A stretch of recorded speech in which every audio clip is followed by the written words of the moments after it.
February 24, the appointed festivals. The Lord said to Moses, "Give the following instructions to the people of Israel. These are the Lord's appointed festivals, which you are to proclaim as official days for holy assembly.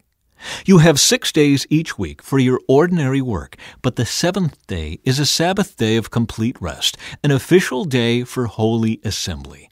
It is the Lord's Sabbath day, and it must be observed wherever you live. In addition to the Sabbath, these are the Lord's appointed festivals, the official days for holy assembly that are to be celebrated at their proper times each year. Passover and the festival of unleavened bread. The Lord's Passover begins at sundown on the 14th day of the first month. On the next day, the 15th day of the month, you must begin celebrating the festival of unleavened bread. This festival to the Lord continues for 7 days, and during that time the bread you eat must be made without yeast. On the first day of the festival, all the people must stop their ordinary work and observe an official day for holy assembly. For 7 days you must present special gifts to the Lord. On the 7th day, the people must again stop all their ordinary work to observe an official day for holy assembly. The Festival of First Fruits.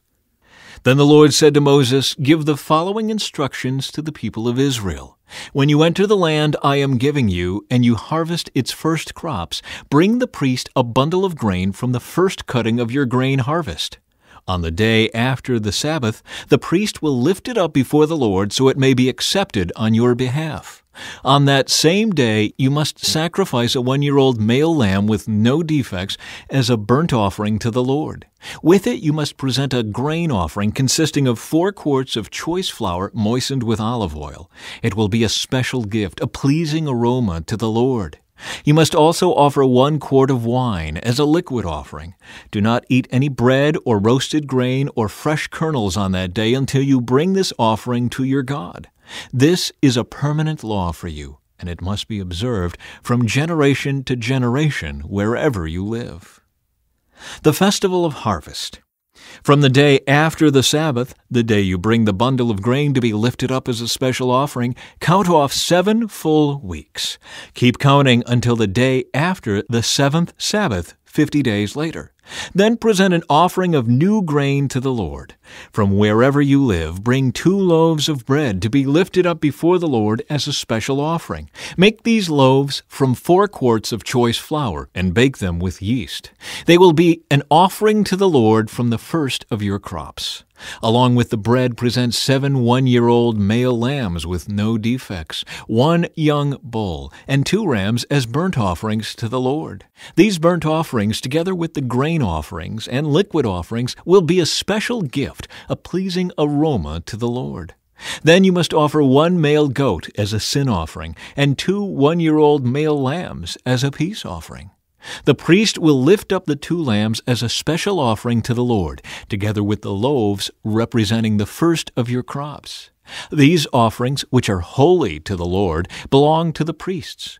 That same day will be proclaimed an official day for holy assembly, a day on which you do no ordinary work. This is a permanent law for you, and it must be observed from generation to generation wherever you live. When you harvest the crops of your land, do not harvest the grain along the edges of your fields, and do not pick up what the harvesters drop. Leave it for the poor and the foreigners living among you. I am the Lord your God. The Festival of Trumpets. The Lord said to Moses, "Give the following instructions to the people of Israel. On the first day of the appointed month in early autumn, you are to observe a day of complete rest. It will be an official day for holy assembly, a day commemorated with loud blasts of a trumpet. You must do no ordinary work on that day. Instead, you are to present special gifts to the Lord." The Day of Atonement. Then the Lord said to Moses, "Be careful to celebrate the Day of Atonement on the 10th day of that same month, 9 days after the Festival of Trumpets. You must observe it as an official day for holy assembly, a day to deny yourselves and present special gifts to the Lord. Do no work during that entire day, because it is the Day of Atonement when offerings of purification are made for you, making you right with the Lord your God. All who do not deny themselves that day will be cut off from God's people, and I will destroy anyone among you who does any work on that day. You must not do any work at all. This is a permanent law for you, and it must be observed from generation to generation, wherever you live. This will be a Sabbath day of complete rest for you, and on that day you must deny yourselves. This day of rest will begin at sundown on the 9th day of the month and extend until sundown on the 10th day. The Festival of Shelters. And the Lord said to Moses, "Give the following instructions to the people of Israel. Begin celebrating the Festival of Shelters on the 15th day of the appointed month, 5 days after the Day of Atonement. This festival to the Lord will last for 7 days. On the first day of the festival, you must proclaim an official day for holy assembly, when you do no ordinary work. For 7 days you must present special gifts to the Lord. The 8th day is another holy day on which you present your special gifts to the Lord. This will be a solemn occasion, and no ordinary work may be done that day. These are the Lord's appointed festivals. Celebrate them each year as official days for holy assembly by presenting special gifts to the Lord: burnt offerings, grain offerings, sacrifices, and liquid offerings, each on its proper day. These festivals must be observed in addition to the Lord's regular Sabbath days, and the offerings are in addition to your personal gifts, the offerings you give to fulfill your vows, and the voluntary offerings you present to the Lord. Remember that this 7-day festival to the Lord, the Festival of Shelters, begins on the 15th day of the appointed month, after you have harvested all the produce of the land. The first day and the 8th day of the festival will be days of complete rest. On the first day, gather branches from magnificent trees, palm fronds, boughs from leafy trees, and willows that grow by the streams. Then celebrate with joy before the Lord your God for 7 days. You must observe this festival to the Lord for 7 days every year. This is a permanent law for you, and it must be observed in the appointed month from generation to generation.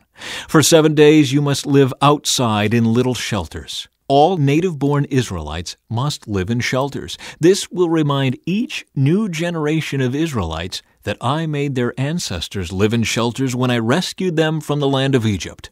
I am the Lord your God. So Moses gave the Israelites these instructions regarding the annual festivals of the Lord. Pure oil and holy bread. The Lord said to Moses, "Command the people of Israel to bring you pure oil of pressed olives for the light, to keep the lamps burning continually. This is the lampstand that stands in the tabernacle, in front of the inner curtain that shields the Ark of the Covenant. Aaron must keep the lamps burning in the Lord's presence all night. This is a permanent law for you, and it must be observed from generation to generation. Aaron and the priests must tend the lamps on the pure gold lampstand continually in the Lord's presence. You must bake 12 loaves of bread from choice flour, using 4 quarts of flour for each loaf. Place the bread before the Lord on the pure gold table, and arrange the loaves in 2 rows, with 6 loaves in each row. Put some pure frankincense near each row to serve as a representative offering, a special gift presented to the Lord. Every Sabbath day this bread must be laid out before the Lord. The bread is to be received from the people of Israel as a requirement of the eternal covenant. The loaves of bread will belong to Aaron and his descendants, who must eat them in a sacred place, for they are most holy. It is the permanent right of the priests to claim this portion of the special gifts presented to the Lord.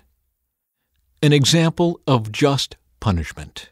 One day a man who had an Israelite mother and an Egyptian father came out of his tent and got into a fight with one of the Israelite men. During the fight, this son of an Israelite woman blasphemed the name of the Lord with a curse. So the man was brought to Moses for judgment.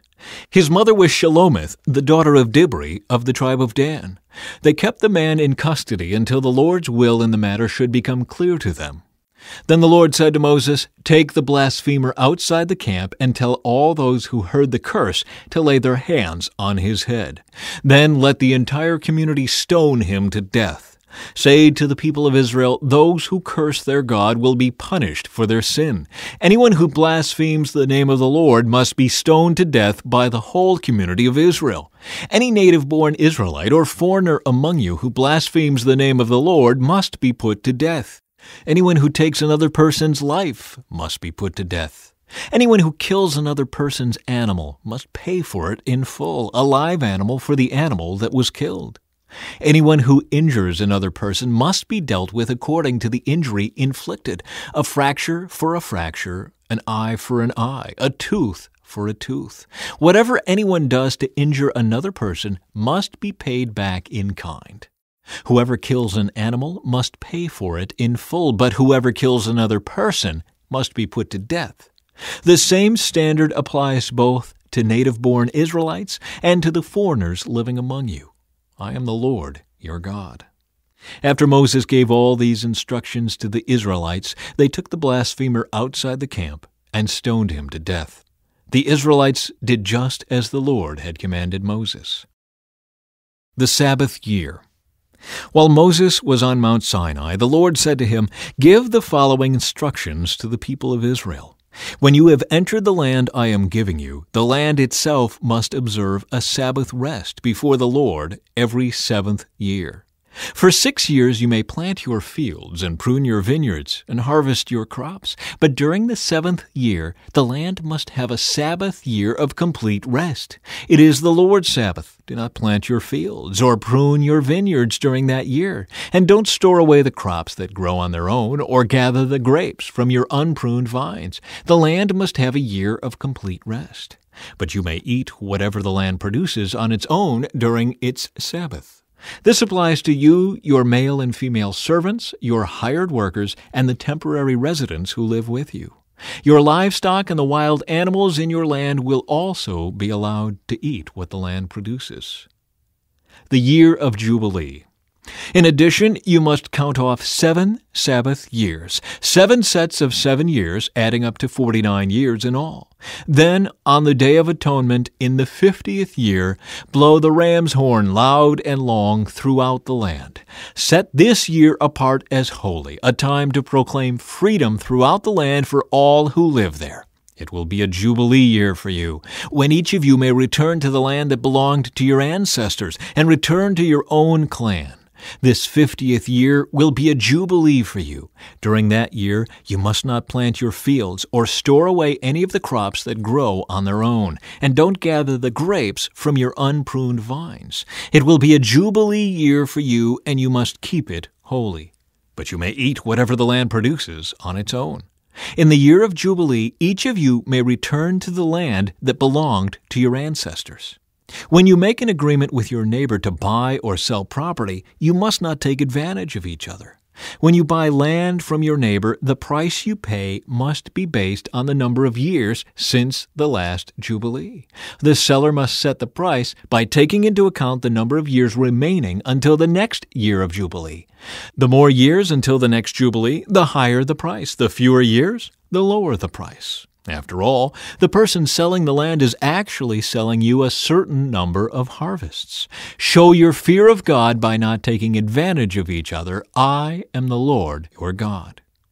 If you want to live securely in the land, follow my decrees and obey my regulations. Then the land will yield large crops, and you will eat your fill and live securely in it.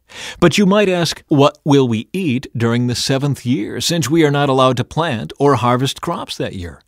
Be assured that I will send my blessing for you in the 6th year, so the land will produce a crop large enough for 3 years. When you plant your fields in the 8th year, you will still be eating from the large crop of the 6th year. In fact, you will still be eating from that large crop when the new crop is harvested in the 9th year. The land must never be sold on a permanent basis, for the land belongs to me.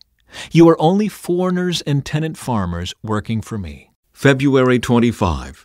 Redemption of property. With every purchase of land, you must grant the seller the right to buy it back. If one of your fellow Israelites falls into poverty and is forced to sell some family land, then a close relative should buy it back for him. If there is no close relative to buy the land, but the person who sold it gets enough money to buy it back, he then has the right to redeem it from the one who bought it. The price of the land will be discounted according to the number of years until the next year of Jubilee. In this way, the original owner can then return to the land. But if the original owner cannot afford to buy back the land, it will remain with the new owner until the next year of Jubilee. In the Jubilee year, the land must be returned to the original owners so they can return to their family land. Anyone who sells a house inside a walled town has the right to buy it back for a full year after its sale. During that year, the seller retains the right to buy it back. But if it is not bought back within a year, the sale of the house within the walled town cannot be reversed. It will become the permanent property of the buyer. It will not be returned to the original owner in the year of Jubilee. But a house in a village, a settlement without fortified walls, will be treated like property in the countryside. Such a house may be bought back at any time, and it must be returned to the original owner in the year of Jubilee. The Levites always have the right to buy back a house they have sold within the towns allotted to them.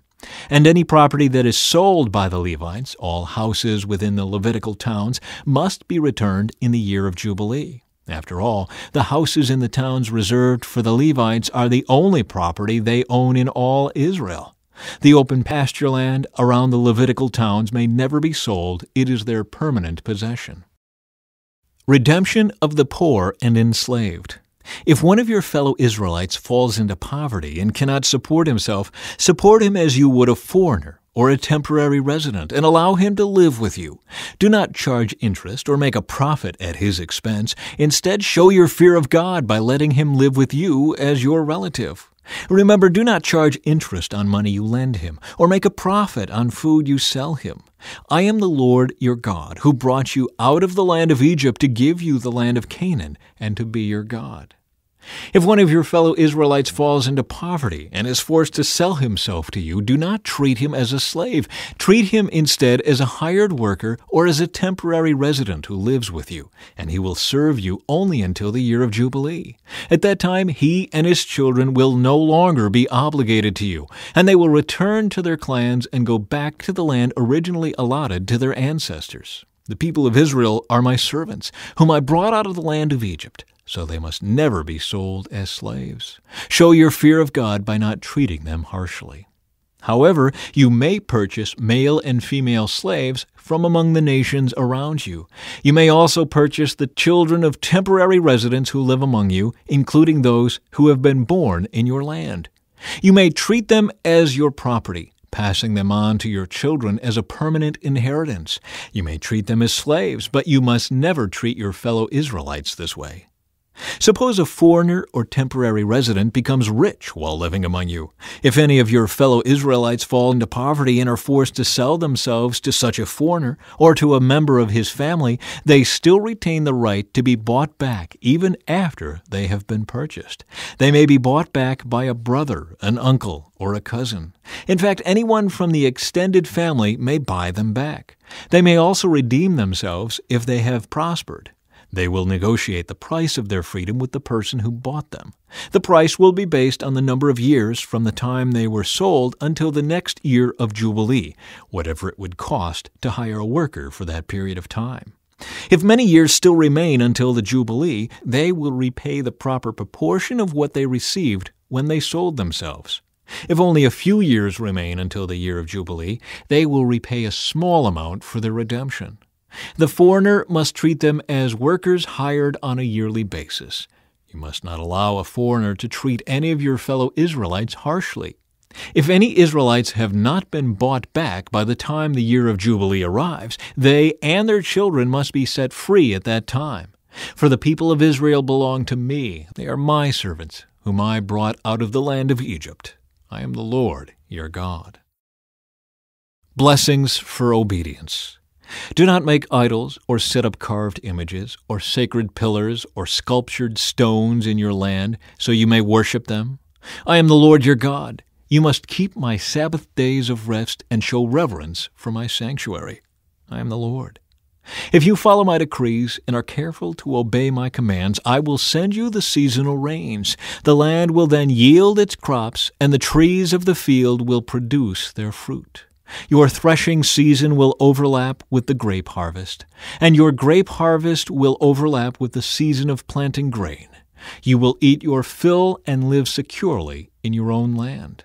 I will give you peace in the land, and you will be able to sleep with no cause for fear. I will rid the land of wild animals and keep your enemies out of your land. In fact, you will chase down your enemies and slaughter them with your swords. 5 of you will chase 100, and 100 of you will chase 10,000. All your enemies will fall beneath your sword. I will look favorably upon you, making you fertile and multiplying your people, and I will fulfill my covenant with you. You will have such a surplus of crops that you will need to clear out the old grain to make room for the new harvest. I will live among you, and I will not despise you. I will walk among you. I will be your God, and you will be my people. I am the Lord your God, who brought you out of the land of Egypt, so you would no longer be their slaves. I broke the yoke of slavery from your neck, so you can walk with your heads held high. Punishments for disobedience. However, if you do not listen to me or obey all these commands, and if you break my covenant by rejecting my decrees, treating my regulations with contempt, and refusing to obey my commands, I will punish you. I will bring sudden terrors upon you, wasting diseases and burning fevers that will cause your eyes to fail and your life to ebb away. You will plant your crops in vain because your enemies will eat them. I will turn against you, and you will be defeated by your enemies. Those who hate you will rule over you, and you will run even when no one is chasing you. And if, in spite of all this, you still disobey me, I will punish you 7 times over for your sins. I will break your proud spirit by making the skies as unyielding as iron and the earth as hard as bronze. All your work will be for nothing, for your land will yield no crops and your trees will bear no fruit. If even then you remain hostile toward me and refuse to obey me, I will inflict disaster on you 7 times over for your sins. I will send wild animals that will rob you of your children and destroy your livestock. Your numbers will dwindle and your roads will be deserted. And if you fail to learn the lesson and continue your hostility toward me, then I myself will be hostile toward you. I will personally strike you with calamity 7 times over for your sins. I will send armies against you to carry out the curse of the covenant you have broken. When you run to your towns for safety, I will send a plague to destroy you there, and you will be handed over to your enemies. I will destroy your food supply, so that 10 women will need only 1 oven to bake bread for their families. They will ration your food by weight, and though you have food to eat, you will not be satisfied. If in spite of all this you still refuse to listen and still remain hostile toward me, then I will give full vent to my hostility. I myself will punish you 7 times over for your sins. Then you will eat the flesh of your own sons and daughters. I will destroy your pagan shrines and knock down your places of worship. I will leave your lifeless corpses piled on top of your lifeless idols, and I will despise you. I will make your cities desolate and destroy your places of pagan worship. I will take no pleasure in your offerings that should be a pleasing aroma to me. Yes, I myself will devastate your land, and your enemies who come to occupy it will be appalled at what they see. I will scatter you among the nations and bring out my sword against you. Your land will become desolate, and your cities will lie in ruins. Then, at last, the land will enjoy its neglected Sabbath years, as it lies desolate while you are in exile in the land of your enemies. Then the land will finally rest and enjoy the Sabbaths it missed. As long as the land lies in ruins, it will enjoy the rest you never allowed it to take every 7th year while you lived in it. And for those of you who survive, I will demoralize you in the land of your enemies. You will live in such fear that the sound of a leaf driven by the wind will send you fleeing. You will run as though fleeing from a sword, and you will fall even when no one pursues you. Though no one is chasing you, you will stumble over each other as though fleeing from a sword. You will have no power to stand up against your enemies. You will die among the foreign nations and be devoured in the land of your enemies. Those of you who survive will waste away in your enemies' lands because of their sins and the sins of their ancestors.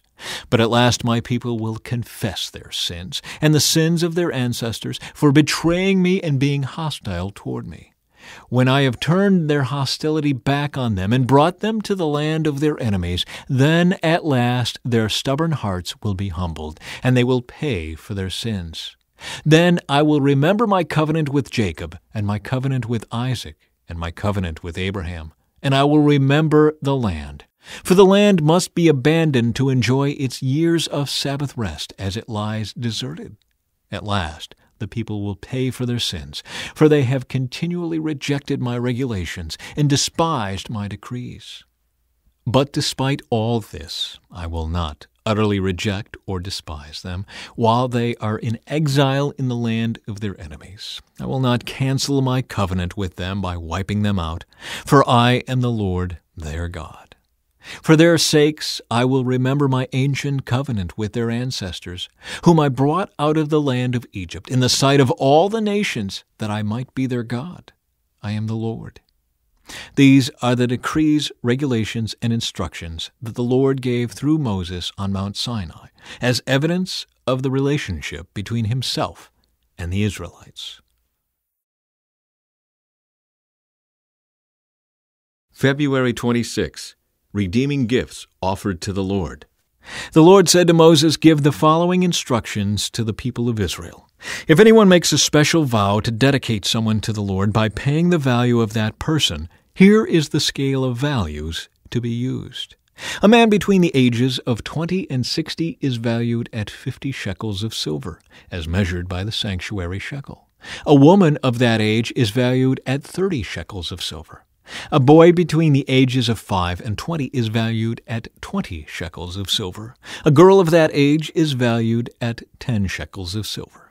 A boy between the ages of 1 month and 5 years is valued at 5 shekels of silver. A girl of that age is valued at 3 shekels of silver. A man older than 60 is valued at 15 shekels of silver. A woman of that age is valued at 10 shekels of silver. If you desire to make such a vow but cannot afford to pay the required amount, take the person to the priest. He will determine the amount for you to pay based on what you can afford. If your vow involves giving an animal that is acceptable as an offering to the Lord, any gift to the Lord will be considered holy. You may not exchange or substitute it for another animal, neither a good animal for a bad one, nor a bad animal for a good one. But if you do exchange one animal for another, then both the original animal and its substitute will be considered holy. If your vow involves an unclean animal, one that is not acceptable as an offering to the Lord, then you must bring the animal to the priest. He will assess its value, and his assessment will be final, whether high or low. If you want to buy back the animal, you must pay the value set by the priest plus 20%. If someone dedicates a house to the Lord, the priest will come to assess its value. The priest's assessment will be final, whether high or low. If the person who dedicated the house wants to buy it back, he must pay the value set by the priest plus 20%. Then the house will again be his. If someone dedicates to the Lord a piece of his family property, its value will be assessed according to the amount of seed required to plant it. 50 shekels of silver for a field planted with 5 bushels of barley seed.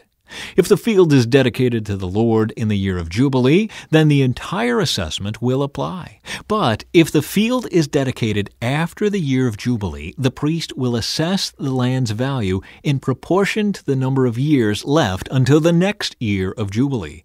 Its assessed value is reduced each year. If the person who dedicated the field wants to buy it back, he must pay the value set by the priest plus 20%. Then the field will again be legally his. But if he does not want to buy it back and it is sold to someone else, the field can no longer be bought back. When the field is released in the year of Jubilee, it will be holy, a field specially set apart for the Lord.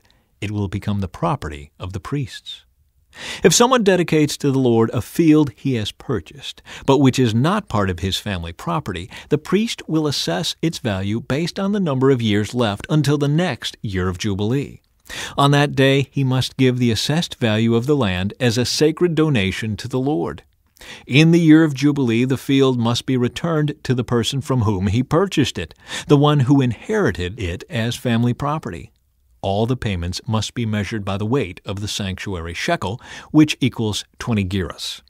You may not dedicate a firstborn animal to the Lord, for the firstborn of your cattle, sheep, and goats already belong to him. However, you may buy back the firstborn of a ceremonially unclean animal by paying the priest's assessment of its worth, plus 20%. If you do not buy it back, the priest will sell it at its assessed value.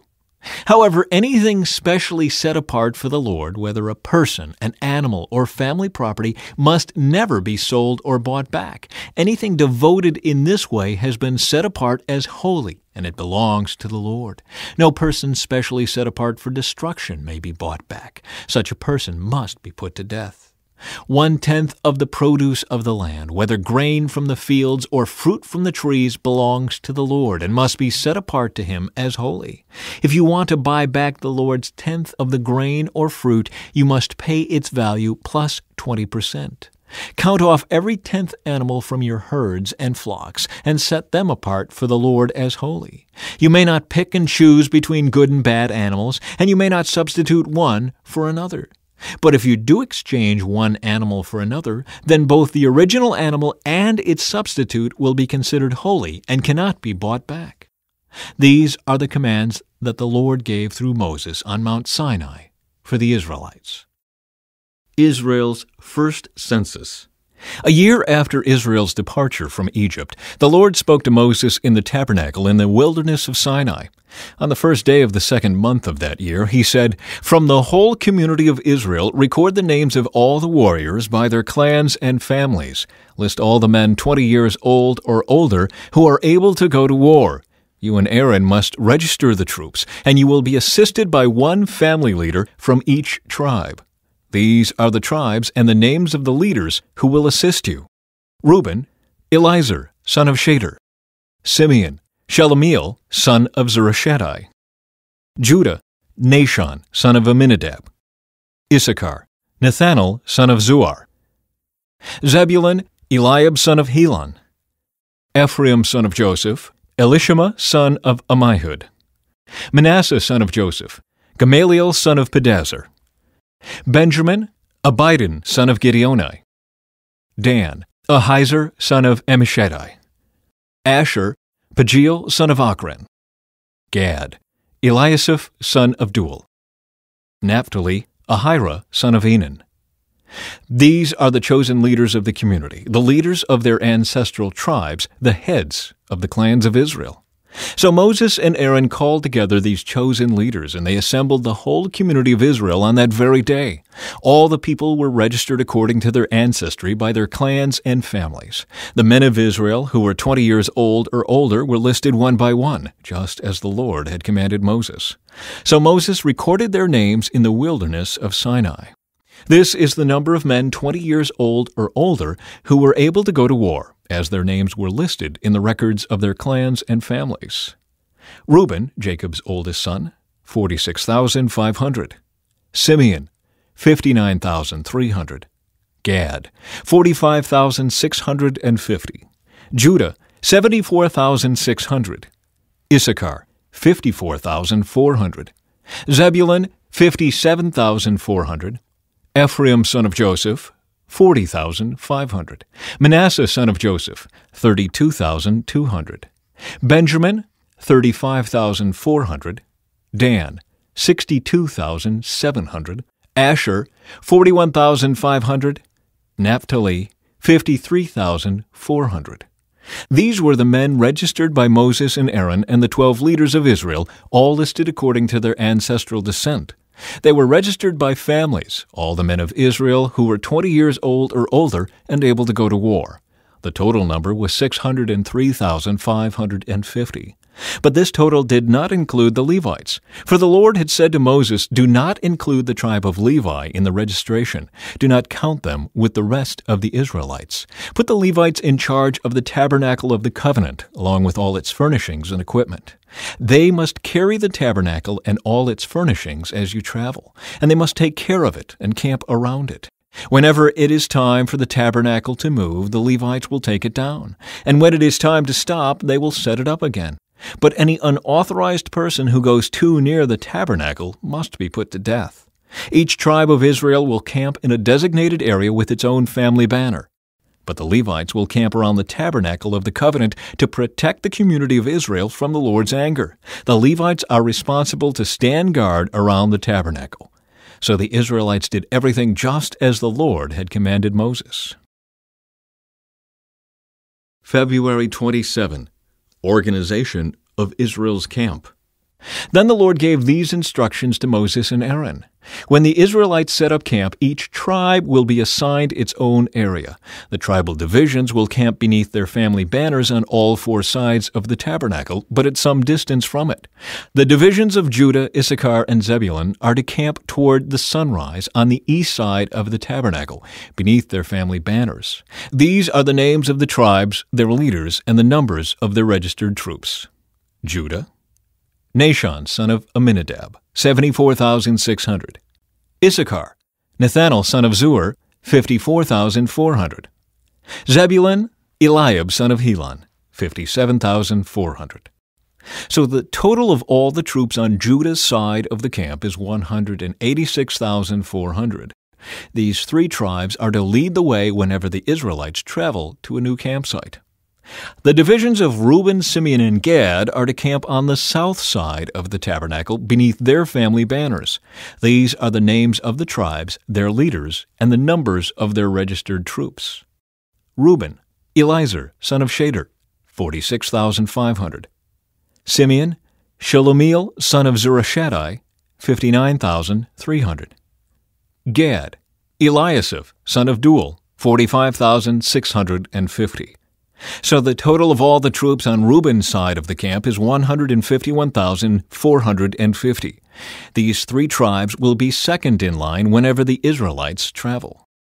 Then the tabernacle carried by the Levites will set out from the middle of the camp. All the tribes are to travel in the same order that they camp, each in position under the appropriate family banner. The divisions of Ephraim, Manasseh, and Benjamin are to camp on the west side of the tabernacle beneath their family banners.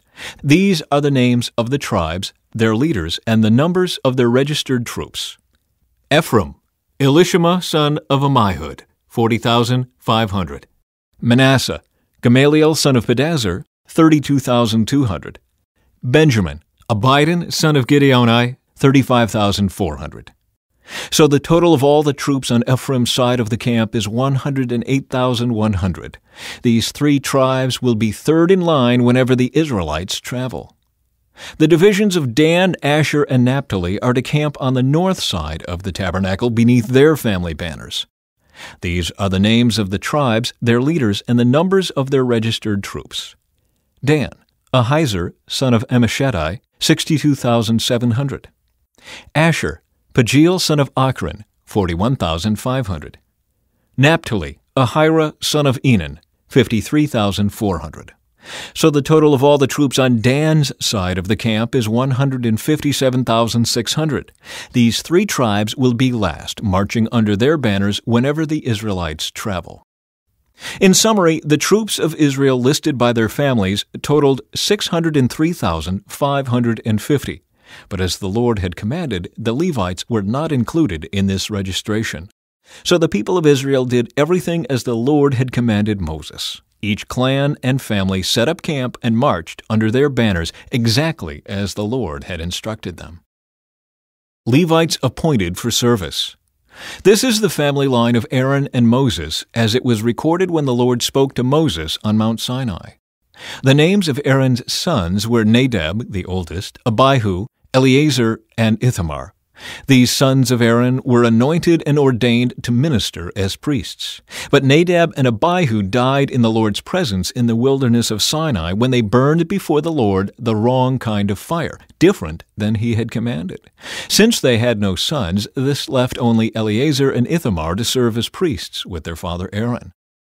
Then the Lord said to Moses, "Call forward the tribe of Levi and present them to Aaron the priest to serve as his assistants. They will serve Aaron and the whole community, performing their sacred duties in and around the tabernacle. They will also maintain all the furnishings of the sacred tent, serving in the tabernacle on behalf of all the Israelites. Assign the Levites to Aaron and his sons. They have been given from among all the people of Israel to serve as their assistants. Appoint Aaron and his sons to carry out the duties of the priesthood.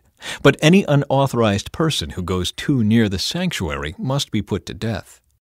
And the Lord said to Moses, "Look, I have chosen the Levites from among the Israelites to serve as substitutes for all the firstborn sons of the people of Israel. The Levites belong to me, for all the firstborn males are mine. On the day I struck down all the firstborn sons of the Egyptians, I set apart for myself all the firstborn in Israel, both of people and of animals. They are mine. I am the Lord." The census of the Levites. The Lord spoke again to Moses in the wilderness of Sinai. He said, "Record the names of the members of the tribe of Levi by their families and clans. List every male who is 1 month old or older." So Moses listed them just as the Lord had commanded. Levi had 3 sons, whose names were Gershon, Kohath, and Merari. The clans descended from Gershon were named after 2 of his descendants, Libni and Shimei. The clans descended from Kohath were named after 4 of his descendants, Amram, Izhar, Hebron, and Uzziel. The clans descended from Merari were named after 2 of his descendants, Malai and Mushai. These were the Levite clans listed according to their family groups. The descendants of Gershon were composed of the clans descended from Libni and Shimei. There were 7,500 males 1 month old or older among these Gershonite clans. They were assigned the area to the west of the tabernacle for their camp. The leader of the Gershonite clans was Eliasaph, son of Lael. These 2 clans were responsible to care for the tabernacle, including the sacred tent with its layers of coverings, the curtain at its entrance, the curtains of the courtyard that surrounded the tabernacle and altar, the curtain at the courtyard entrance, the ropes, and all the equipment related to their use. The descendants of Kohath were composed of the clans descended from Amram, Izhar, Hebron, and Uzziel. There were 8,600 males 1 month old or older among these Kohathite clans. They were responsible for the care of the sanctuary, and they were assigned the area south of the tabernacle for their camp. The leader of the Kohathite clans was Elizaphan, son of Uzziel.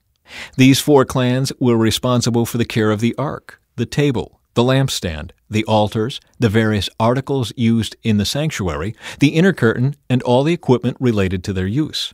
Eleazar, son of Aaron the priest, was the chief administrator over all the Levites, with special responsibility for the oversight of the sanctuary. The descendants of Merari were composed of the clans descended from Malai and Mushai. There were 6,200 males 1 month old or older among these Merarite clans. They were assigned the area north of the tabernacle for their camp. The leader of the Merarite clans was Zuriel, son of Abihail. These 2 clans were responsible for the care of the frames supporting the tabernacle, the crossbars, the pillars, the bases, and all the equipment related to their use. They were also responsible for the posts of the courtyard and all their bases, pegs, and ropes. The area in front of the tabernacle in the east toward the sunrise was reserved for the tents of Moses and of Aaron and his sons, who had the final responsibility for the sanctuary on behalf of the people of Israel. Anyone other than a priest or Levite who went too near the sanctuary was to be put to death. When Moses and Aaron counted the Levite clans at the Lord's command, the total number was 22,000 males 1 month old or older. Redeeming the firstborn sons. Then the Lord said to Moses, "Now count all the firstborn sons in Israel who are 1 month old or older, and make a list of their names. The Levites must be reserved for me as substitutes for the firstborn sons of Israel. I am the Lord. And the Levites' livestock must be reserved for me as substitutes for the firstborn livestock of the whole nation of Israel.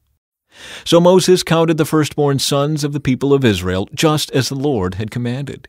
The number of firstborn sons who were 1 month old or older was 22,273. Then the Lord said to Moses, "Take the Levites as substitutes for the firstborn sons of the people of Israel, and take the livestock of the Levites as substitutes for the firstborn livestock of the people of Israel. The Levites belong to me. I am the Lord. There are 273 more firstborn sons of Israel than there are Levites. To redeem these extra firstborn sons, collect 5 pieces of silver for each of them, each piece weighing the same as the sanctuary shekel, which equals 20 gerahs. Give the silver to Aaron and his sons as the redemption price for the extra firstborn sons." So Moses collected the silver for redeeming the firstborn sons of Israel who exceeded the number of Levites. He collected 1,365 pieces of silver on behalf of these firstborn sons of Israel, each piece weighing the same as the sanctuary shekel. And Moses gave the silver for the redemption to Aaron and his sons, just as the Lord had commanded. February 28. Duties of the Kohathite clan. Then the Lord said to Moses and Aaron, "Record the names of the members of the clans and families of the Kohathite division of the tribe of Levi. List all the men between the ages of 30 and 50 who are eligible to serve in the tabernacle. The duties of the Kohathites at the tabernacle will relate to the most sacred objects. When the camp moves, Aaron and his sons must enter the tabernacle first to take down the inner curtain and cover the Ark of the Covenant with it. Then they must cover the inner curtain with fine goatskin leather and spread over that a single piece of blue cloth. Finally, they must put the carrying poles of the ark in place. Next, they must spread a blue cloth over the table where the bread of the presence is displayed, and on the cloth they will place the bowls, pans, jars, pitchers, and the special bread. They must spread a scarlet cloth over all of this, and finally a covering of fine goatskin leather on top of the scarlet cloth. Then they must insert the carrying poles into the table. Next, they must cover the lampstand with a blue cloth, along with its lamps, lamp snuffers, trays, and special jars of olive oil. Then they must cover the lampstand and its accessories with fine goatskin leather and place the bundle on a carrying frame. Next, they must spread a blue cloth over the gold incense altar and cover this cloth with fine goatskin leather. Then they must attach the carrying poles to the altar. They must take all the remaining furnishings of the sanctuary and wrap them in a blue cloth, cover them with fine goatskin leather, and place them on the carrying frame. They must remove the ashes from the altar for sacrifices and cover the altar with a purple cloth. All the altar utensils, the fire pans, meat forks, shovels, basins, and all the containers must be placed on the cloth, and a covering of fine goatskin leather must be spread over them. Finally, they must put the carrying poles in place. The camp will be ready to move when Aaron and his sons have finished covering the sanctuary and all the sacred articles. The Kohathites will come and carry these things to the next destination, but they must not touch the sacred objects, or they will die. So these are the things from the tabernacle that the Kohathites must carry. Eleazar, son of Aaron the priest, will be responsible for the oil of the lampstand, the fragrant incense, the daily grain offering, and the anointing oil.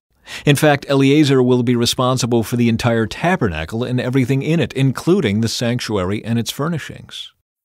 Then the Lord said to Moses and Aaron, "Do not let the Kohathite clans be destroyed from among the Levites. This is what you must do so they will live and not die when they approach the most sacred objects. Aaron and his sons must always go in with them and assign a specific duty or load to each person. The Kohathites must never enter the sanctuary to look at the sacred objects for even a moment, or they will die." Duties of the Gershonite clan. And the Lord said to Moses, "Record the names of the members of the clans and families of the Gershonite division of the tribe of Levi. List all the men between the ages of 30 and 50 who are eligible to serve in the tabernacle. These Gershonite clans will be responsible for general service and carrying loads. They must carry the curtains of the tabernacle itself with its coverings, the outer covering of fine goatskin leather, and the curtain for the tabernacle entrance. They are also to carry the curtains for the courtyard walls that surround the tabernacle and altar, the curtain across the courtyard entrance, the ropes, and all the equipment related to their use. The Gershonites are responsible for all these items. Aaron and his sons will direct the Gershonites regarding all their duties, whether it involves moving the equipment or doing other work.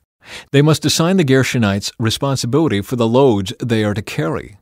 So these are the duties assigned to the Gershonite clans at the tabernacle. They will be directly responsible to Ithamar, son of Aaron the priest. Duties of the Merarite clan. Now record the names of the members of the clans and families of the Merarite division of the tribe of Levi. List all the men between the ages of 30 and 50 who are eligible to serve in the tabernacle. Their only duty at the tabernacle will be to carry loads. They will carry the frames of the tabernacle, the crossbars, the posts, and the bases, also the posts for the courtyard walls with their bases, pegs, and ropes, and all the accessories and everything else related to their use. Assign the various loads to each man by name. So these are the duties of the Merarite clans at the tabernacle. They are directly responsible to Ithamar, son of Aaron the priest. The census of the Levites. So Moses, Aaron, and the other leaders of the community listed the members of the Kohathite division by their clans and families. The list included all the men between 30 and 50 years of age who were eligible for service in the tabernacle, and the total number came to 2,750. So this was the total of all those from the Kohathite clans who were eligible to serve at the tabernacle. Moses and Aaron listed them just as the Lord had commanded through Moses. The Gershonite division was also listed by its clans and families. The list included all the men between 30 and 50 years of age who were eligible for service in the tabernacle, and the total number came to 2,630. So this was the total of all those from the Gershonite clans who were eligible to serve at the tabernacle. Moses and Aaron listed them just as the Lord had commanded. The Merarite division was also listed by its clans and families. The list included all the men between 30 and 50 years of age who were eligible for service in the tabernacle, and the total number came to 3,200. So this was the total of all those from the Merarite clans who were eligible for service. Moses and Aaron listed them just as the Lord had commanded through Moses. So Moses, Aaron, and the leaders of Israel listed all the Levites by their clans and families. All the men between 30 and 50 years of age who were eligible for service in the tabernacle and for its transportation numbered 8,580. When their names were recorded, as the Lord had commanded through Moses, each man was assigned his task and told what to carry. And so the registration was completed, just as the Lord had commanded Moses. Purity in Israel's camp. The Lord gave these instructions to Moses. Command the people of Israel to remove from the camp anyone who has a skin disease or a discharge, or who has become ceremonially unclean by touching a dead person. This command applies to men and women alike. Remove them so they will not defile the camp in which I live among them. So the Israelites did as the Lord had commanded Moses, and removed such people from the camp. Then the Lord said to Moses, "Give the following instructions to the people of Israel. If any of the people, men or women, betray the Lord by doing wrong to another person, they are guilty. They must confess their sin and make full restitution for what they have done, adding an additional 20% and returning it to the person who is wronged. But if the person who is wronged is dead, and there are no near relatives to whom restitution can be made, the payment belongs to the Lord and must be given to the priest. Those who are guilty must also bring a ram as a sacrifice, and they will be purified and made right with the Lord. All the sacred offerings that the Israelites bring to a priest will belong to him. Each priest may keep all the sacred donations that he receives." Protecting marital faithfulness. And the Lord said to Moses, "Give the following instructions to the people of Israel. Suppose a man's wife goes astray, and she is unfaithful to her husband and has sex with another man, but neither her husband nor anyone else knows about it. She has defiled herself, even though there was no witness and she was not caught in the act. If her husband becomes jealous and is suspicious of his wife and needs to know whether or not she has defiled herself, the husband must bring his wife to the priest. He must also bring an offering of 2 quarts of barley flour to be presented on her behalf. Do not mix it with olive oil or frankincense, for it is a jealousy offering, an offering to prove whether or not she is guilty. The priest will then present her to stand trial before the Lord. He must take some holy water in a clay jar and pour into it dust he has taken from the tabernacle floor. When the priest has presented the woman before the Lord, he must unbind her hair and place in her hands the offering of proof, the jealousy offering, to determine whether her husband's suspicions are justified. The priest will stand before her holding the jar of bitter water that brings a curse to those who are guilty. The priest will then put the woman under oath and say to her, "If no other man has had sex with you, and you have not gone astray and defiled yourself while under your husband's authority, may you be immune from the effects of this bitter water that brings on the curse. But if you have gone astray by being unfaithful to your husband and have defiled yourself by having sex with another man," at this point, the priest must put the woman under oath by saying, "May the people know that the Lord's curse is upon you when he makes you infertile, causing your womb to shrivel and your abdomen to swell. Now may this water that brings the curse enter your body and cause your abdomen to swell and your womb to shrivel." And the woman will be required to say, "Yes, let it be so." And the priest will write these curses on a piece of leather and wash them off into the bitter water. He will make the woman drink the bitter water that brings on the curse. When the water enters her body, it will cause bitter suffering if she is guilty. The priest will take the jealousy offering from the woman's hand, lift it up before the Lord, and carry it to the altar. He will take a handful of the flour as a token portion and burn it on the altar, and he will require the woman to drink the water. If she has defiled herself by being unfaithful to her husband, the water that brings on the curse will cause bitter suffering. Her abdomen will swell, and her womb will shrink, and her name will become a curse among her people. But if she has not defiled herself and is pure, then she will be unharmed and will still be able to have children. This is the ritual law for dealing with suspicion. If a woman goes astray and defiles herself while under her husband's authority, or if a man becomes jealous and is suspicious that his wife has been unfaithful, the husband must present his wife before the Lord, and the priest will apply this entire ritual law to her. The husband will be innocent of any guilt in this matter, but his wife will be held accountable for her sin. March 1. Nazirite Laws.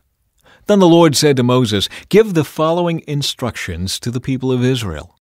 If any of the people, either men or women, take the special vow of a Nazirite, setting themselves apart to the Lord in a special way, they must give up wine and other alcoholic drinks. They must not use vinegar made from wine or from other alcoholic drinks. They must not drink fresh grape juice, and they must not eat grapes or raisins. As long as they are bound by their Nazirite vow, they are not allowed to eat or drink anything that comes from a grapevine, not even the grape seeds or skins.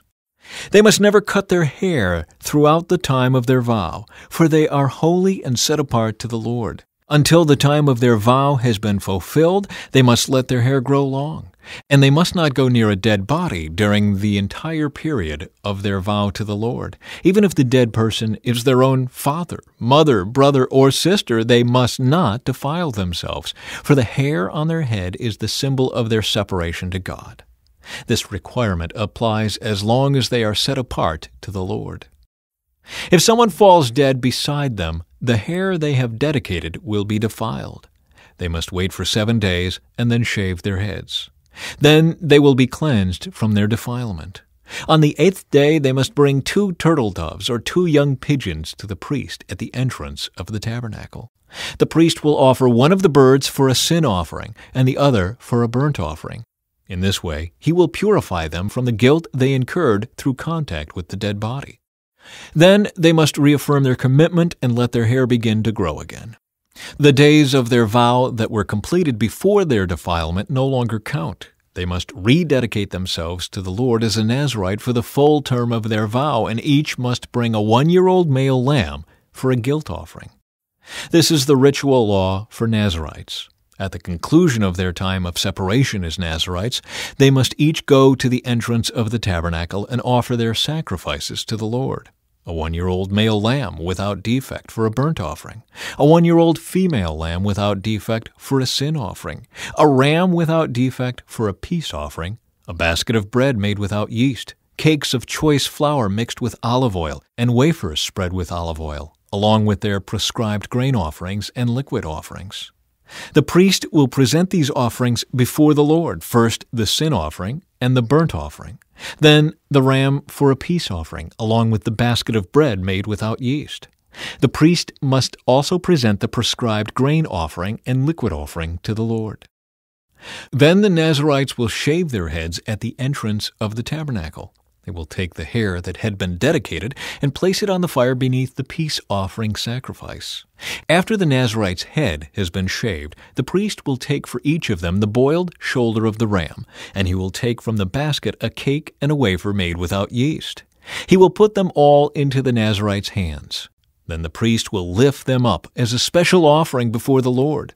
These are holy portions for the priest, along with the breast of the special offering and the thigh of the sacred offering that are lifted up before the Lord. After this ceremony, the Nazirites may again drink wine. This is the ritual law of the Nazirites who vow to bring these offerings to the Lord. They may also bring additional offerings if they can afford it. And they must be careful to do whatever they vowed when they set themselves apart as Nazirites. The priestly blessing. Then the Lord said to Moses, "Tell Aaron and his sons to bless the people of Israel with this special blessing. May the Lord bless you and protect you. May the Lord smile on you and be gracious to you. May the Lord show you his favor and give you his peace. Whenever Aaron and his sons bless the people of Israel in my name, I myself will bless them." The silver trumpets. Now the Lord said to Moses, "Make 2 trumpets of hammered silver for calling the community to assemble, and for signaling the breaking of camp. When both trumpets are blown, everyone must gather before you at the entrance of the tabernacle. But if only 1 trumpet is blown, then only the leaders, the heads of the clans of Israel, must present themselves to you. When you sound the signal to move on, the tribes camped on the east side of the tabernacle must break camp and move forward. When you sound the signal a second time, the tribes camped on the south will follow. You must sound short blasts as the signal for moving on. But when you call the people to an assembly, blow the trumpets with a different signal. Only the priests, Aaron's descendants, are allowed to blow the trumpets. This is a permanent law for you to be observed from generation to generation. When you arrive in your own land and go to war against your enemies who attack you, sound the alarm with the trumpets.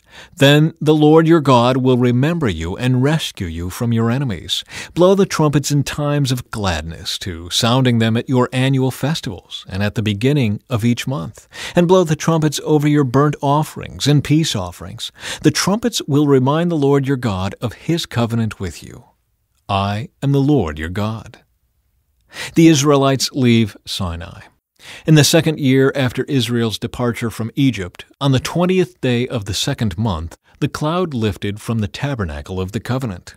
So the Israelites set out from the wilderness of Sinai and traveled on from place to place until the cloud stopped in the wilderness of Paran. When the people set out for the first time, following the instructions the Lord had given through Moses, Judah's troops led the way. They marched behind their banner, and their leader was Nahshon, son of Amminadab. They were joined by the troops of the tribe of Issachar, led by Nathanael, son of Zor, and the troops of the tribe of Zebulun, led by Eliab, son of Helon. Then the tabernacle was taken down, and the Gershonite and Merarite divisions of the Levites were next in the line of march, carrying the tabernacle with them. Reuben's troops went next, marching behind their banner. Their leader was Eliezer, son of Shedar. They were joined by the troops of the tribe of Simeon, led by Shelomiel, son of Zurishaddai, and the troops of the tribe of Gad, led by Eliasaph, son of Duel. Next came the Kohathite division of the Levites carrying the sacred objects from the tabernacle. Before they arrived at the next camp, the tabernacle would already be set up at its new location. Ephraim's troops went next, marching behind their banner. Their leader was Elishama son of Ammihud. They were joined by the troops of the tribe of Manasseh, led by Gamaliel son of Pedazur, and the troops of the tribe of Benjamin, led by Abidan son of Gideoni. Dan's troops went last, marching behind their banner and serving as the rear guard for all the tribal camps. Their leader was Ahiezer son of Ammishaddai. They were joined by the troops of the tribe of Asher, led by Pagiel son of Ochran, and the troops of the tribe of Naphtali, led by Ahira son of Enan. This was the order in which the Israelites marched, division by division. One day Moses said to his brother-in-law, Hobab, son of Reuel the Midianite, "We are on our way to the place the Lord promised us, for he said, 'I will give it to you. Come with us, and we will treat you well, for the Lord has promised wonderful blessings for Israel.' But Hobab replied, 'No, I will not go. I must return to my own land and family.' 'Please don't leave us,' Moses pleaded. 'You know the places in the wilderness where we should camp. Come, be our guide. If you do, we'll share with you all the blessings the Lord gives us.' They marched for 3 days after leaving the mountain of the Lord, with the ark of the Lord's covenant moving ahead of them to show them where to stop and rest. As they moved on each day, the cloud of the Lord hovered over them. And whenever the ark set out, Moses would shout, 'Arise, O Lord, and let your enemies be scattered. Let them flee before you.' And when the ark was set down, he would say, 'Return, O Lord, to the countless thousands of Israel.'" March 2. The people complained to Moses. Soon the people began to complain about their hardship, and the Lord heard everything they said. Then the Lord's anger blazed against them, and he set a fire to rage among them, and he destroyed some of the people in the outskirts of the camp. Then the people screamed to Moses for help, and when he prayed to the Lord, the fire stopped. After that, the area was known as Taberah, which means the place of burning, because fire from the Lord had burned among them there. Then the foreign rabble who were traveling with the Israelites began to crave the good things of Egypt, and the people of Israel also began to complain. "Oh, for some meat," they exclaimed. "We remember the fish we used to eat for free in Egypt, and we had all the cucumbers, melons, leeks, onions, and garlic we wanted, but now our appetites are gone. All we ever see is this manna." The manna looked like small coriander seeds, and it was pale yellow like gum resin.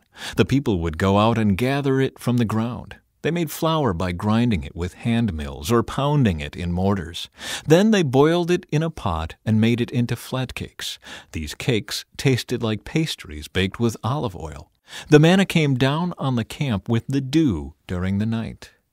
Moses heard all the families standing in the doorways of their tents whining, and the Lord became extremely angry. Moses was also very aggravated. And Moses said to the Lord, "Why are you treating me, your servant, so harshly? Have mercy on me. What did I do to deserve the burden of all these people? Did I give birth to them? Did I bring them into the world? Why did you tell me to carry them in my arms like a mother carries a nursing baby? How can I carry them to the land you swore to give their ancestors? Where am I supposed to get meat for all these people? They keep whining to me, saying, 'Give us meat to eat.' I can't carry all these people by myself. The load is far too heavy. If this is how you intend to treat me, just go ahead and kill me. Do me a favor and spare me this misery." Moses chooses 70 leaders. Then the Lord said to Moses, "Gather before me 70 men who are recognized as elders and leaders of Israel. Bring them to the tabernacle to stand there with you. I will come down and talk to you there.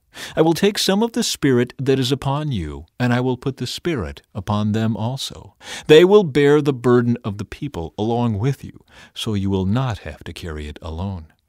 And say to the people, 'Purify yourselves, for tomorrow you will have meat to eat.' You were whining, and the Lord heard you when you cried, 'Oh, for some meat!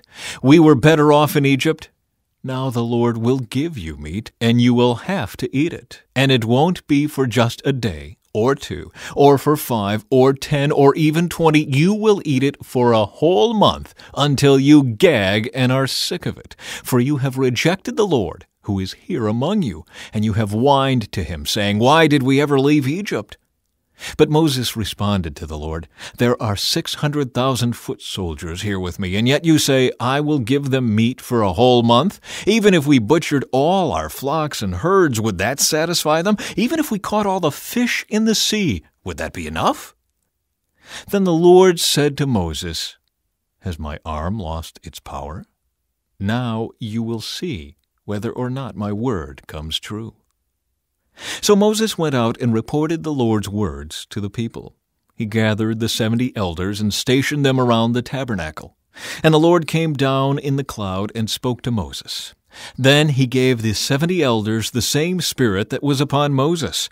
And when the Spirit rested upon them, they prophesied. But this never happened again. 2 men, Eldad and Medad, had stayed behind in the camp. They were listed among the elders, but they had not gone out to the tabernacle. Yet the Spirit rested upon them as well, so they prophesied there in the camp. A young man ran and reported to Moses, "Eldad and Medad are prophesying in the camp." Joshua, son of Nun, who had been Moses' assistant since his youth, protested, "Moses, my master, make them stop." But Moses replied, "Are you jealous for my sake? I wish that all the Lord's people were prophets, and that the Lord would put his Spirit upon them all." Then Moses returned to the camp with the elders of Israel. The Lord sends quail. Now the Lord sent a wind that brought quail from the sea, and let them fall all around the camp. For miles in every direction there were quail flying about 3 feet above the ground. So the people went out and caught quail all that day and throughout the night and all the next day too. No one gathered less than 50 bushels. They spread the quail all around the camp to dry. But while they were gorging themselves on the meat, while it was still in their mouths, the anger of the Lord blazed against the people, and he struck them with a severe plague. So that place was called Kibroth-Hattaavah, which means graves of gluttony, because there they buried the people who had craved meat from Egypt. From Kibroth-Hattaavah the Israelites traveled to Hazeroth, where they stayed for some time. The complaints of Miriam and Aaron. While they were at Hazeroth, Miriam and Aaron criticized Moses because he had married a Cushite woman. They said, "Has the Lord spoken only through Moses? Hasn't he spoken through us too?" But the Lord heard them. Now Moses was very humble, more humble than any other person on earth. So immediately the Lord called to Moses, Aaron, and Miriam and said, "Go out to the tabernacle, all 3 of you." So the 3 of them went to the tabernacle. Then the Lord descended in the pillar of cloud and stood at the entrance of the tabernacle. "Aaron and Miriam," he called, and they stepped forward. And the Lord said to them, "Now listen to what I say. If there were prophets among you, I, the Lord, would reveal myself in visions. I would speak to them in dreams. But not with my servant Moses. Of all my house, he is the one I trust. I speak to him face to face, clearly, and not in riddles. He sees the Lord as he is. So why were you not afraid to criticize my servant Moses?" The Lord was very angry with them, and he departed.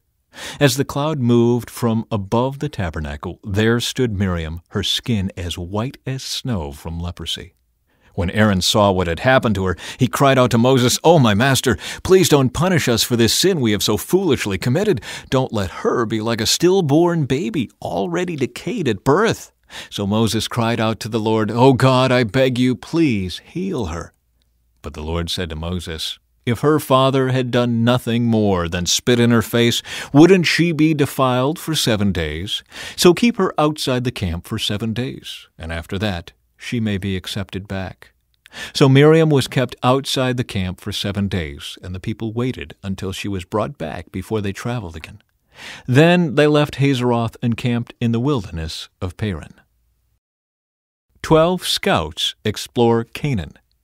The Lord now said to Moses, "Send out men to explore the land of Canaan, the land I am giving to the Israelites. Send 1 leader from each of the 12 ancestral tribes." So Moses did as the Lord commanded him. He sent out 12 men, all tribal leaders of Israel, from their camp in the wilderness of Paran. These were the tribes and the names of their leaders: Reuben, Shammua, son of Zachar; Simeon, Shaphat, son of Hori; Judah, Caleb, son of Jephunneh; Issachar, Igal, son of Joseph. Ephraim, Hoshea, son of Nun. Benjamin, Palti, son of Raphu.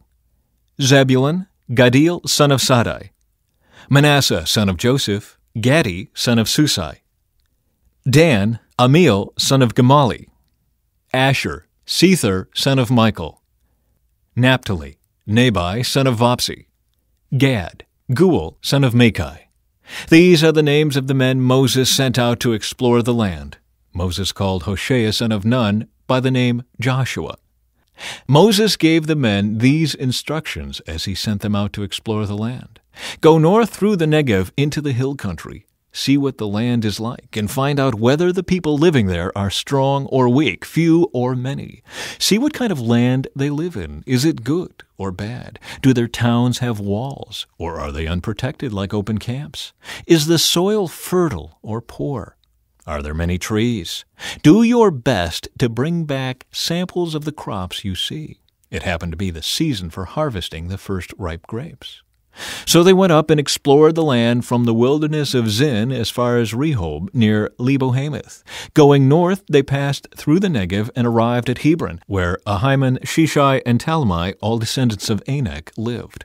The ancient town of Hebron was founded 7 years before the Egyptian city of Zoan.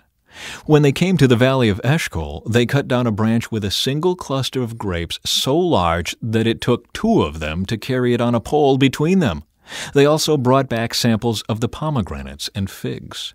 That place was called the Valley of Eshcol, which means cluster, because of the cluster of grapes the Israelite men cut there.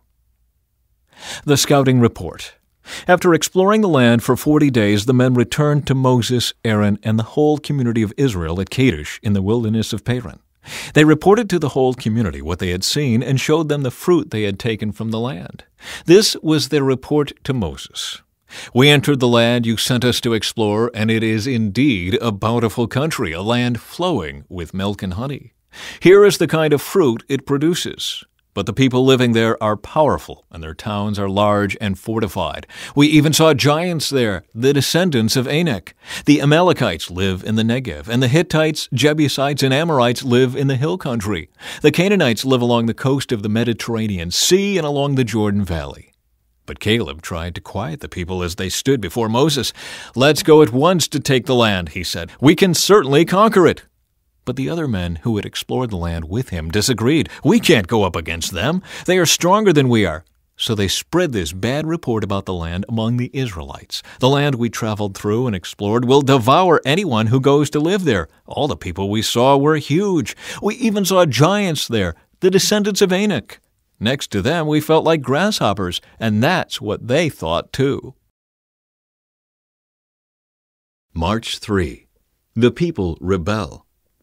Then the whole community began weeping aloud, and they cried all night. Their voices rose in a great chorus of protest against Moses and Aaron. "If only we had died in Egypt, or even here in the wilderness," they complained. "Why is the Lord taking us to this country only to have us die in battle? Our wives and our little ones will be carried off as plunder. Wouldn't it be better for us to return to Egypt?"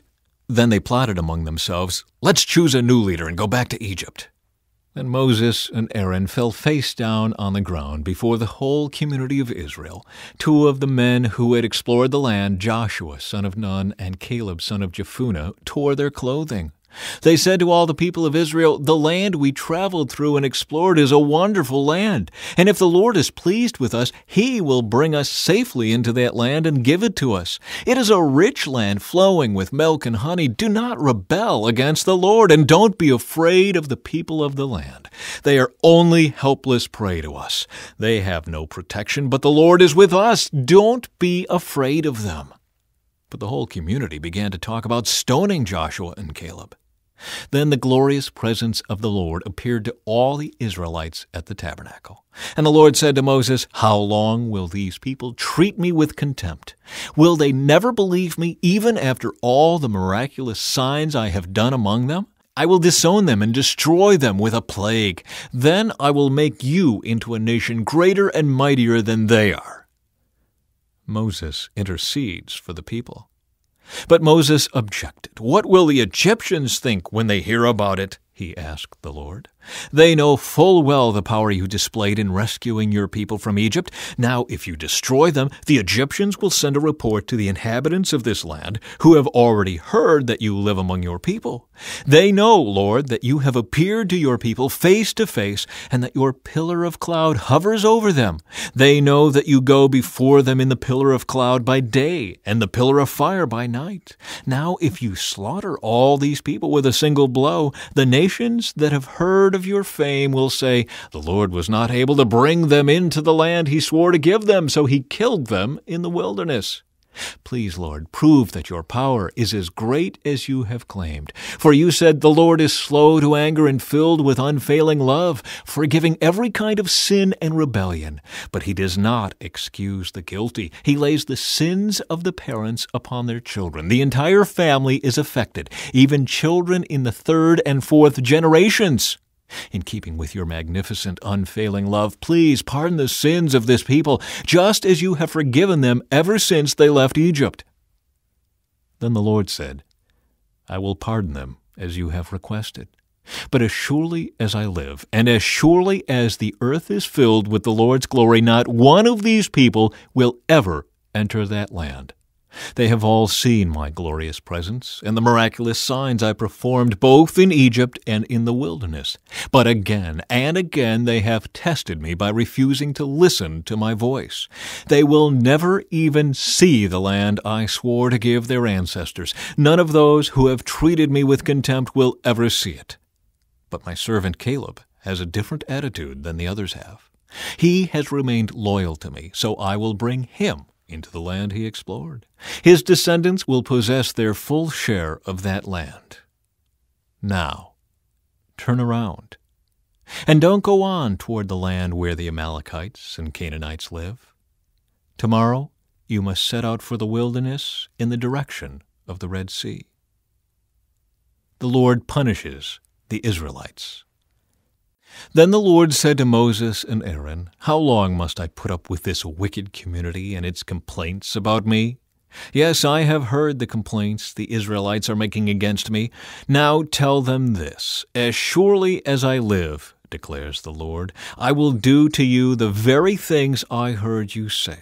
You will all drop dead in this wilderness. Because you complained against me, every one of you who is 20 years old or older and was included in the registration will die. You will not enter and occupy the land I swore to give you. The only exceptions will be Caleb, son of Jephunneh, and Joshua, son of Nun. You said your children would be carried off as plunder. Well, I will bring them safely into the land, and they will enjoy what you have despised. But as for you, you will drop dead in this wilderness, and your children will be like shepherds wandering in the wilderness for 40 years. In this way, they will pay for your faithlessness, until the last of you lies dead in the wilderness. Because your men explored the land for 40 days, you must wander in the wilderness for 40 years, a year for each day, suffering the consequences of your sins. Then you will discover what it is like to have me for an enemy. I, the Lord, have spoken. I will certainly do these things to every member of the community who has conspired against me. They will be destroyed here in this wilderness, and here they will die. The 10 men Moses had sent to explore the land, the ones who incited rebellion against the Lord with their bad report, were struck dead with a plague before the Lord. Of the 12 who had explored the land, only Joshua and Caleb remained alive. When Moses reported the Lord's words to all the Israelites, the people were filled with grief. Then they got up early the next morning and went to the top of the range of hills. "Let's go," they said. "We realize that we have sinned, but now we are ready to enter the land the Lord has promised us." But Moses said, "Why are you now disobeying the Lord's orders to return to the wilderness? It won't work. Do not go up into the land now. You will only be crushed by your enemies because the Lord is not with you. When you face the Amalekites and Canaanites in battle, you will be slaughtered. The Lord will abandon you because you have abandoned the Lord." But the people defiantly pushed ahead toward the hill country, even though neither Moses nor the Ark of the Lord's covenant left the camp. Then the Amalekites and the Canaanites who lived in those hills came down and attacked them and chased them back as far as Hormah. Laws concerning offerings. Then the Lord told Moses, "Give the following instructions to the people of Israel. When you finally settle in the land I am giving you, you will offer special gifts as a pleasing aroma to the Lord. These gifts may take the form of a burnt offering, a sacrifice to fulfill a vow, a voluntary offering, or an offering at any of your annual festivals, and they may be taken from your herds of cattle or your flocks of sheep and goats. When you present these offerings, you must also give the Lord a grain offering of 2 quarts of choice flour mixed with 1 quart of olive oil. For each lamb offered as a burnt offering or a special sacrifice, you must also present 1 quart of wine as a liquid offering. If the sacrifice is a ram, give a grain offering of 4 quarts of choice flour mixed with 1/3 of a gallon of olive oil, and give 1/3 of a gallon of wine as a liquid offering. This will be a pleasing aroma to the Lord.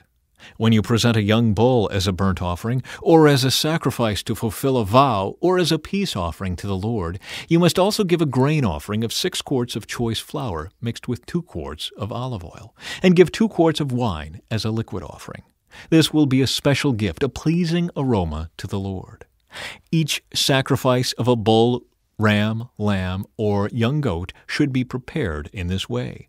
Follow these instructions with each offering you present. All of you native-born Israelites must follow these instructions when you offer a special gift as a pleasing aroma to the Lord. And if any foreigners visit you or live among you and want to present a special gift as a pleasing aroma to the Lord, they must follow these same procedures.